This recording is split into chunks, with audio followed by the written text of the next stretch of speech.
semuanya. Apakah kalian siap untuk belajar hari ini? Nah, hari ini kita masih belajar di tema 5, pengalamanku, subtema 1, pengalaman di rumah, pembelajaran yang kedua. Mari bersama-sama dengan Kak Citra kita belajar bersama-sama. Benny dan ayahnya bermain kuda-kudaan.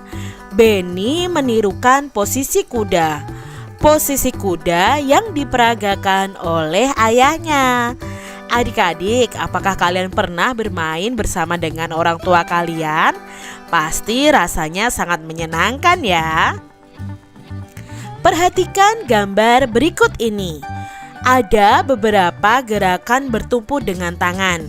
Gerakan ini dilakukan oleh Benny. Nah, tadi Benny itu merangkak menggunakan tangannya seperti kuda-kudaan seperti itu adik-adik. Nah, di sini gerakan bertumpu dengan tangan juga dilakukan oleh Benny. Ada 3 gerakan. Mari kita pelajari satu persatu. Nah, gerakan yang pertama adalah seperti ini adik-adik ya. Tengkurap dengan telapak kaki dipanjangkan lurus ke belakang. Lalu tangan ditegakkan sehingga badan tegak. Nah, gerakan ini bisa disebut dengan push up. Lalu gerakan yang kedua seperti ini adik-adik. Badan dipanjangkan menghadap ke lantai, tangan diluruskan bertumpu pada lantai, dan ujung kaki juga bertumpu pada lantai. Nah, gerakan ini juga disebut dengan gerakan push up. Lalu gerakan yang ketiga yang dilakukan Benny seperti ini adik-adik. Berdiri menghadap ke dinding, lalu tangan bertumpu pada dinding.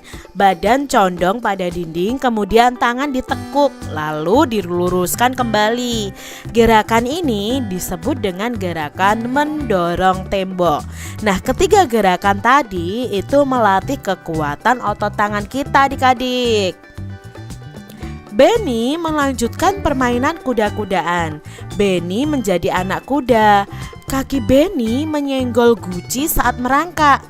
Guci rebah dan hampir menyentuh lantai. Ayah Benny menyambut guci tersebut. Guci disambut sebelum rebah di lantai. Benny dan ayahnya bersyukur karena guci disambut dengan cepat. Rasa bersyukur merupakan perilaku yang baik. Nah, perilaku ini sesuai dengan sila pertama Pancasila. Nah, adik-adik tentunya masih ingat ya tentang sila Pancasila. Yuk kita ingat kembali. Pancasila itu berasal dari 2 kata adik-adik, yaitu panca dan sila. Nah, panca itu artinya 5, sila itu artinya dasar atau aturan. Jadi Pancasila itu artinya 5 dasar atau 5 aturan. Nah, Pancasila ini ada di burung Garuda adik-adik. Terdapat simbol di perisai di bagian dada dari burung Garuda.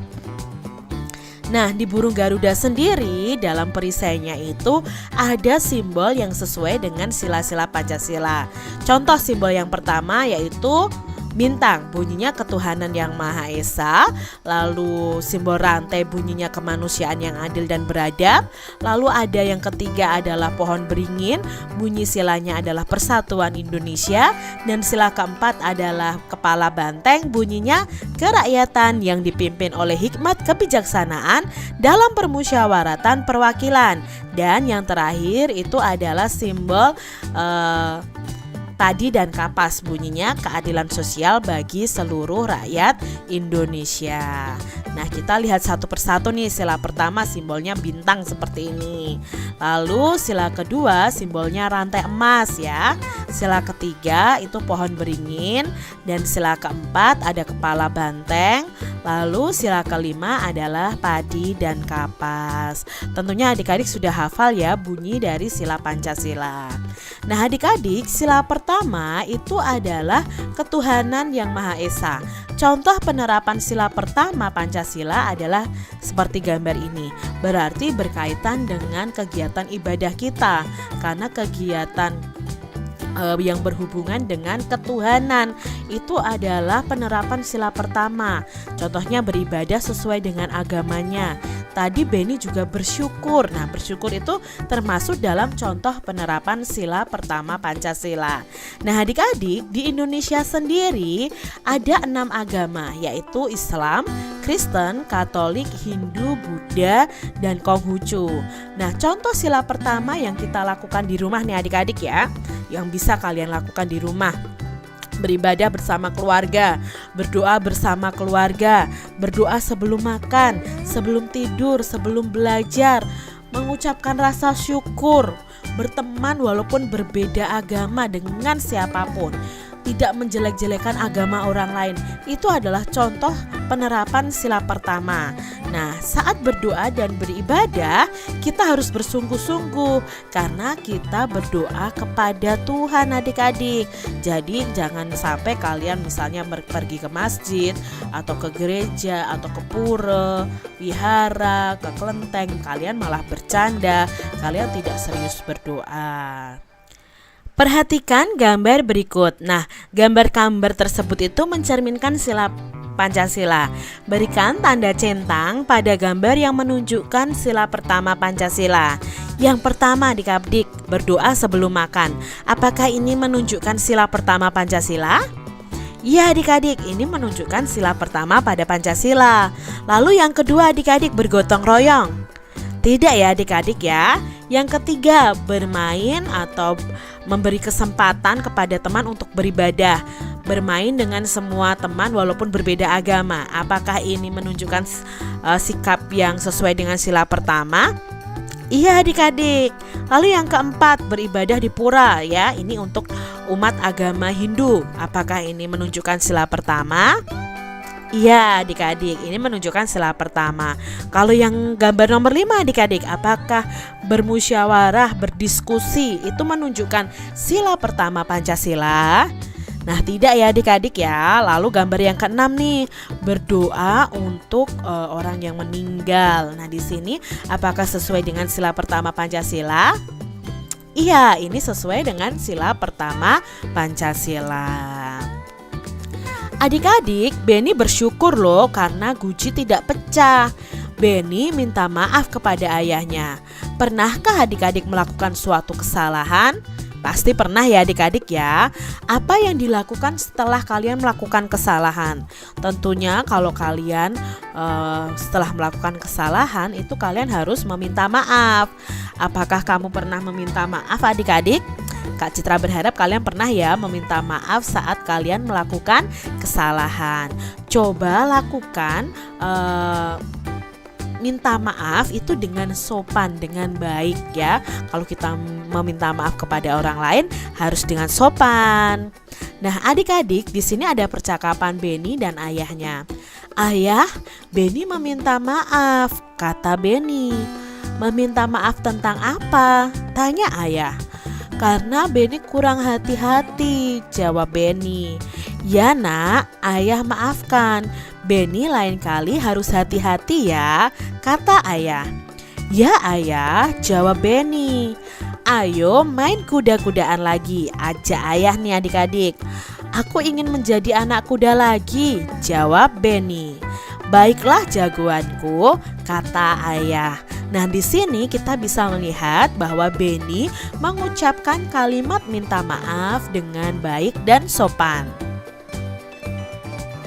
Masih ingatkah kalian tentang makna dari kalimat minta maaf? Pada pembelajaran 1 kita sudah belajar tentang makna kalimat minta maaf. Nah, mari kita ingat-ingat kembali. Di sini Kak Citra punya kalimat minta maaf. Udin, aku minta maaf ya karena sudah menendangmu, kata Edo. Nah, di sini siapa yang meminta maaf adik-adik? Ya, yang meminta maaf adalah Edo. Lalu Edo meminta maafnya kepada siapa? Ya, kepada Udin. Nah, mengapa Edo meminta maaf kepada Udin? Ya, karena sudah menendang Udin ya adik-adik ya. Berarti dari pertanyaan ini kita bisa mengetahui makna dari kalimat minta maaf tersebut. Jadi kalimat minta maaf di atas itu maknanya seperti ini. Edo meminta maaf kepada Udin karena sudah menendangnya. Seperti itu makna dari kalimat minta maaf. Sekarang contoh lainnya nih adik-adik. Ibu, Rio minta maaf karena sudah memecahkan gelas di dapur, kata Rio. Nah, siapa yang meminta maaf di sini adik-adik? Ya, yang meminta maaf adalah Rio. Nah, Rio meminta maaf kepada siapa? Ya, kepada ibunya. Lalu, mengapa Rio meminta maaf kepada ibu? Karena Rio sudah memecahkan gelas di dapur. Nah, sekarang kesimpulannya, jadi kalimat minta maaf di atas itu maknanya Rio meminta maaf kepada ibu karena sudah memecahkan gelas di dapur. Nah, itu makna dari kalimat minta maaf di atas. Sekarang Kak Citra punya beberapa tugas untuk adik-adik. Tuliskan makna dari kalimat minta maaf berikut ini. Yang pertama, Ibu, Rio minta maaf karena sudah memecahkan gelas di dapur, kata Rio. Lalu yang kedua, Bu Tata, maaf saya terlambat mengembalikan buku di perpustakaan, kata Jiko.